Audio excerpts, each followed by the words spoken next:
আসসালামু আলাইকুম প্রিয় শিক্ষার্থী বন্ধুরা, কেমন আছো? আশা করি সকলেই ভালো আছো। আমিও তোমাদের দয়ায় ভালো আছি। আমি তোমাদের সাথে আছি এম রেজাউল করিম। অনুসরণ স্কুলের পক্ষ থেকে তোমাদের সকলকে জানাচ্ছি আন্তরিক শুভেচ্ছা ও অভিনন্দন। প্রিয় শিক্ষার্থী বন্ধুরা, আজকে আমি তোমাদের মাঝে হঠাৎ করে হাজির হয়ে গেলাম গুরুত্বপূর্ণ কিছু অঙ্ক নিয়ে আলোচনা করার জন্য। প্রিয় শিক্ষার্থী বন্ধুরা, এখন যতগুলো চাকরির পরীক্ষা আছে সবগুলো পরীক্ষার সিস্টেম হচ্ছে এমসিকিউ সিস্টেম পরীক্ষা হয়, মানে শর্ট। শিক্ষার্থী বন্ধুরা, ওখানে 4টা অপশন থাকে বা 3টা অপশন থাকে। সঠিক উত্তরটি তোমাদেরকে বেছে নিতে হয় অতি অল্প সময়ের মধ্যে অনেকগুলো প্রশ্ন উত্তর না দেওয়ার কারণে তোমার চাকরি নামক সুনামটা হারিয়ে ফেলো। প্রিয় শিক্ষার্থী বন্ধুরা, আজকে তোমাদের মাঝে এমন সুন্দর করে মজা করে শর্টকাট অঙ্কগুলো বোঝাবো যেন তোমাদের সারাটা জীবন মনে থাকে আর কোনোদিন না ভুল হয়। শিক্ষার্থী বন্ধুরা, ভিডিওটি শুরু করার আগে তোমাদের কাছে ছোট্ট একটা রিকোয়েস্ট, তোমরা যারা আমার চ্যানেলে নতুন, তোমরা যারা আমার চ্যানেলটিকে এখনো সাবস্ক্রাইব করোনি, আমার চ্যানেলটিকে সাবস্ক্রাইব করে দিবে। আর যারা অলরেডি সাবস্ক্রাইব করে দিয়েছো তাদেরকে অসংখ্য ধন্যবাদ। চলো আমরা ভিডিওটি শুরু করি। চলো আমরা কিছু গুরুত্বপূর্ণ অঙ্ক প্র্যাকটিস করি। 7টি ধারাবাহিক সংখ্যার গড় 33 হলে বৃহত্তম সংখ্যাটি কত? তাহলে দেখো, 33-এর আগে 3টা সংখ্যা দিতে হবে এবং পরে 3টা সংখ্যা দিতে হবে।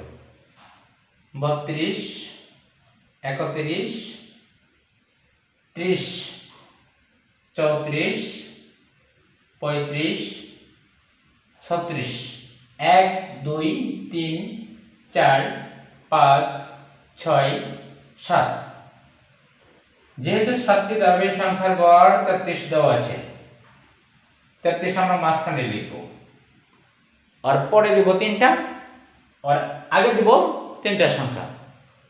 তাহলে দেখো, এখন বৃহত্তম সংখ্যাটি হলো 36। কত? বৃহত্তম সংখ্যাটি হলো 36। আর যদি প্রশ্নে উল্লেখ থাকে যে ক্ষুদ্রতম সংখ্যাটি কত, তাহলে আমরা সবচেয়ে যেটা ছোট সংখ্যা সেটা আমরা দিব। আবার এরকম প্রশ্ন করতে পারে যে সবচেয়ে ক্ষুদ্রতম দুটি সংখ্যার যোগফল নির্ণয় করো, তখন আমরা এই 30 আর 1 যোগ করে দেব।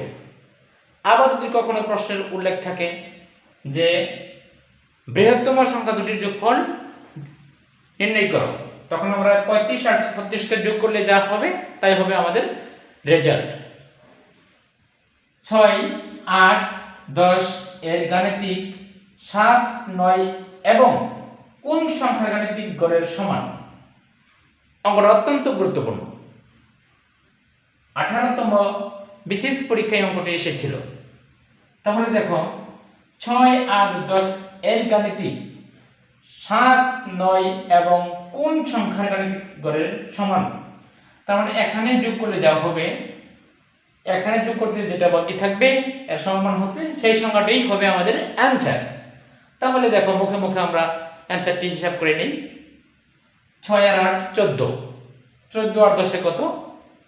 24। এখন দেখি, কারণ এখানে যা 24 আছে, এখানে 24 হতে যে সংখ্যাটি লাগবে সেই সংখ্যাটি হলো আমাদের নির্ণয় অ্যানসার। 7 আর 9 কত? 16। তাহলে 24 হতে কত বাকি থাকে? 8। 8ই হলো আমাদের অ্যানসার। 8ই হলো আমাদের অ্যানসার। কত অ্যানসার? 8টি। 8 হলো আমাদের অ্যানসার। কারণ 7, 9, 8 হলে 6 আর 10 এর গাণিতিক সমান হবে। আমি আশা করি শিক্ষার্থীরা তোমরা বুঝতে পেরেছ। 10টি সংখ্যার গড় 7, প্রতিটিকে 12 দিয়ে গুণ করলে নতুন সংখ্যাটি কত? তাহলে দেখো, এই ধরনের যদি কোনো অঙ্ক থাকে, তাহলে সরাসরি আমরা কি করব? এই 7 দিয়ে আমরা এই যে সংখ্যাটি থাকবে, মানে প্রথম যে সংখ্যাটি থাকবে, পরে যে সংখ্যাটি থাকবে, এর সাথে আমরা সরাসরি গুণ করে দেব। তাহলে 7 12 কত? 84। এই 84 হলো আমাদের অ্যানসার। কত? এই 84 হলো আমাদের অ্যানসার। শিক্ষার্থী বন্ধুরা, এই ধরনের যদি কোনো অঙ্ক পরীক্ষায় আসে, তাহলে আমরা 10টি সংখ্যার গড়, মানে গড় যে সংখ্যাটি দেওয়া থাকবে, এরপর যেটা দিয়ে গুণ করতে বলবে, আমরা সরাসরি কি করব? গুণ করে দিলেই আমাদের অ্যানসারটি হয়ে যাবে। প্রথম 6টি 7-এর অযুগ্ম গুণিতকের গড় কত? এরকম যদি কোনো অঙ্ক আসে, তাহলে সরাসরি আমরা দুটাকে গুণ করে দিব। 6 7 42, 42 হলো আমাদের অ্যানসার। 3টি সংখ্যার গড় 7, যদি দুটি সংখ্যা 0 হয়, তৃতীয় সংখ্যাটি কত?